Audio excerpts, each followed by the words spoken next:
This station, in cooperation with the Federal Civil Defense Administration, brings you by transcription, This is Civil Defense.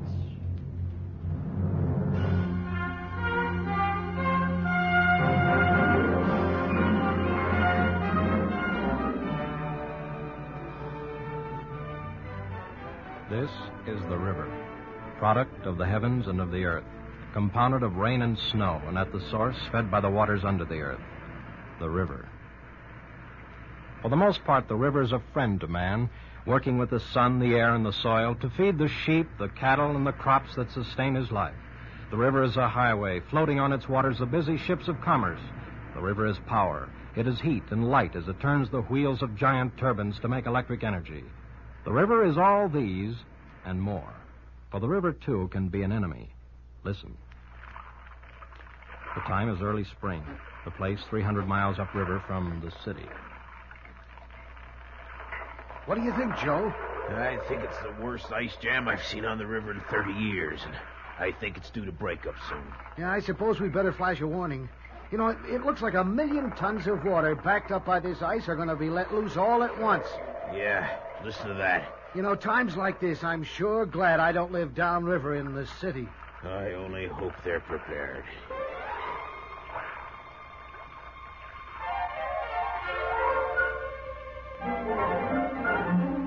How can you be prepared to fight a rolling wall of water? What can you do when a river strikes in fury? How can you deal with people who live in peace beside a friendly river and who believe that war can happen in Asia, famines and floods can come to India, but who refuse to believe that disaster can strike them? What can you do? How many are going to lose their lives in this titanic battle with the river?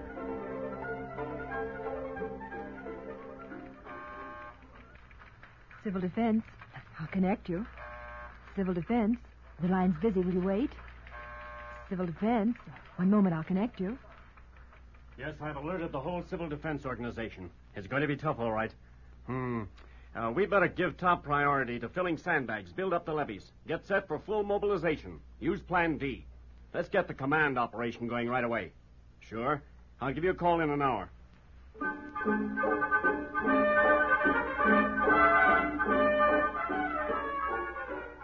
Plan D to fight the river. Let's see what that means. Sorry, I won't be home to supper right now. I'm on Civil Defense Fire Guard duty. Hello. Hello, Red Cross? Yes. I'm ready. I'll be down there in 10 minutes. Motor Carriers Association calling trailer unit 122. Come in 122. 122, over. Called once to evacuate furniture and household goods from farm 6 miles due west of highway. Now, here's the plan. We in Civil Defense have been preparing for months for what to do in case of disaster, whether caused by nature or enemy attack. We have the cooperation of other organizations in this area. Remember, we evacuate people first, then livestock, then personal possessions. Civil Defense Auxiliary Police and Fire Squads will work directly with the regular police and fire departments. You have a list of radiophone operators and amateur transmitters. Here's the map showing the location of every emergency Red Cross welfare center for feeding and housing refugees. In a way, this is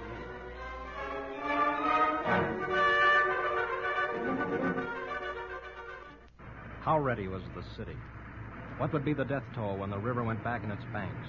Would there be panic, plague and diseases from polluted water, complete loss of crops and livestock, the bodies of men, women, and children drifting in the surging flood?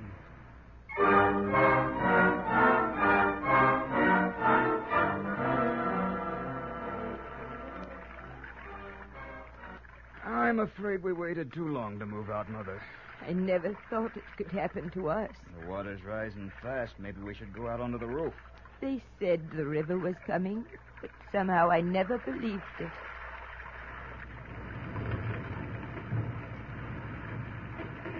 Look, there goes our barn. The house may be next, and that means we'll go with it.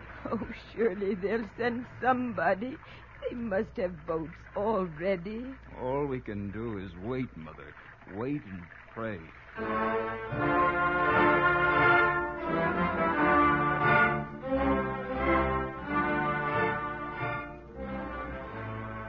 Not just barns and bridges and factories, railroads to be saved from the surging waters, but people, human beings, you and me, How many lives would the river take?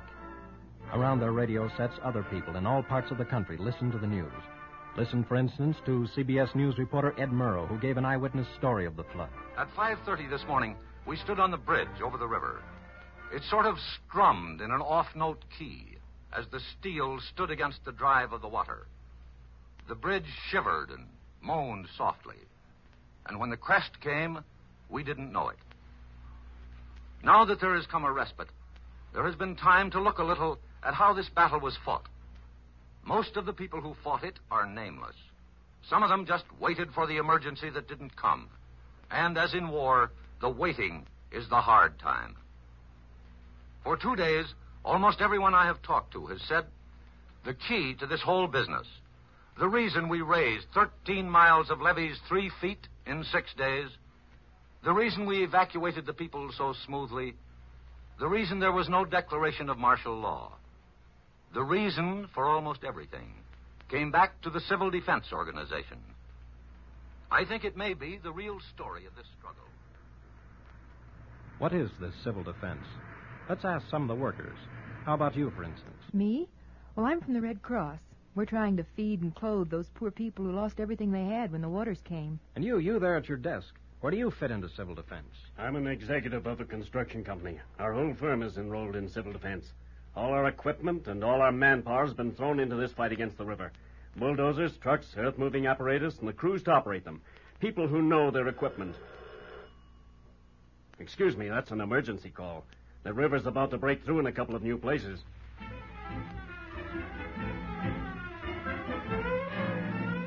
And again to Edward R. Murrow, who looked and reported. The civil defense people here didn't just make plans to deal with a bombing attack. They trained 4 battalions of auxiliary firemen. They told people how to put out little fires before they become big ones. They trained 400 auxiliary police. Minimum training period, 40 hours. Those are the men who have been handling traffic. The established police force couldn't have done it. Will he be all right, Doctor? Oh. Yes, he'll live, thanks to your first aid work before I could get here by boat. Civil defense tried to train at least one person in each home in the matter of first aid. And the safety record in this incredible operation is magnificent. Trucks loaded with gravel and sand, highballing through narrow streets day and night. Heavy dirt, moving in heavy equipment, slithering in the mud. And so far, not a single fatal accident. Not a single fatal accident. And the waters rose. Do you hear anything yet? It's too dark to see. Not yet, Mother. Won't they ever come? It's been hours. Stretch out here on the roof, Mother, and let me put a blanket over you. I'm so afraid. I can feel the house shaking. It's a good house. I laid that foundation myself. John, I'm so hot. I'm burning up. Oh, why don't they come?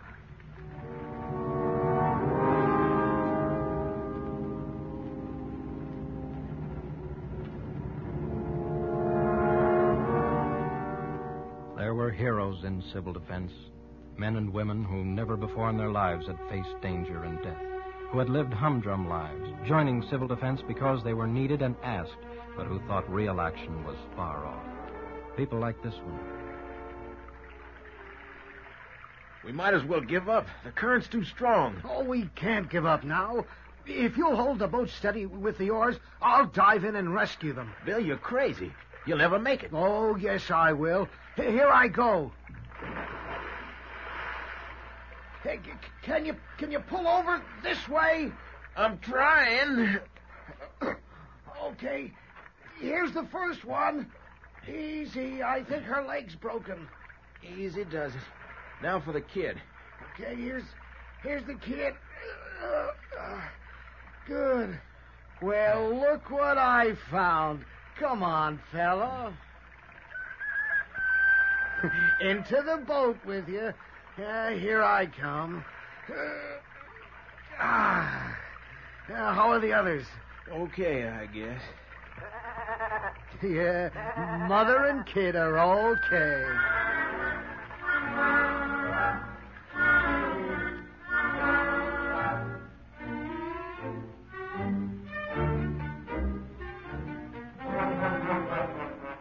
Yes, human beings risked their lives to rescue other people. And livestock, household pets too, when they could. And the battle went on, directed by Civil Defense, with an army of people belonging to all walks of life, to all sorts of cooperating organizations. The battle was being won slowly.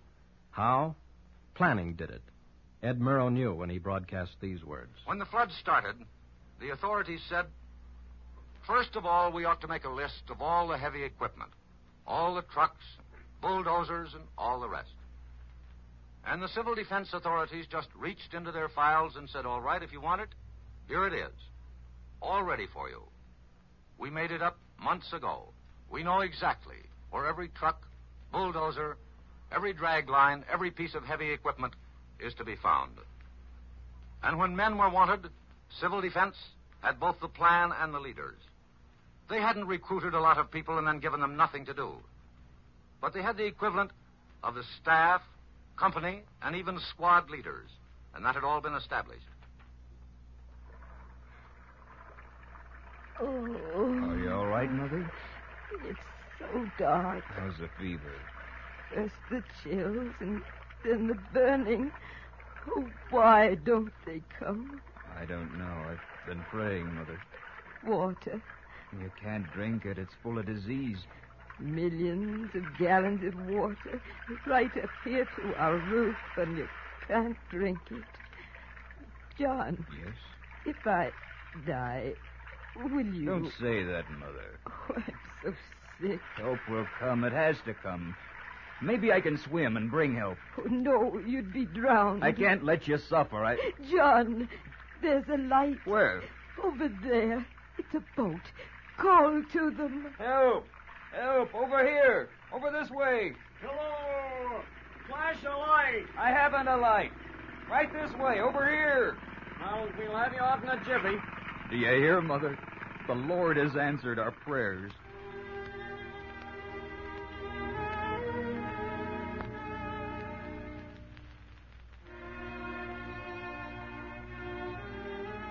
Yes, that was the river. That was the city. And those were its people. And this is civil defense. As Ed Murrow tells us... More special passes are needed, so a printer gets out of bed at 4 a.m. and prints them. Some billy clubs are needed, so a man opens his shop and turns them out on a lathe. The other day, they were filling sandbags at the rate of $10,000 an hour. It was decided they required $15,000 an hour, so they just up and filled $15,000 an hour on a 24-hour basis.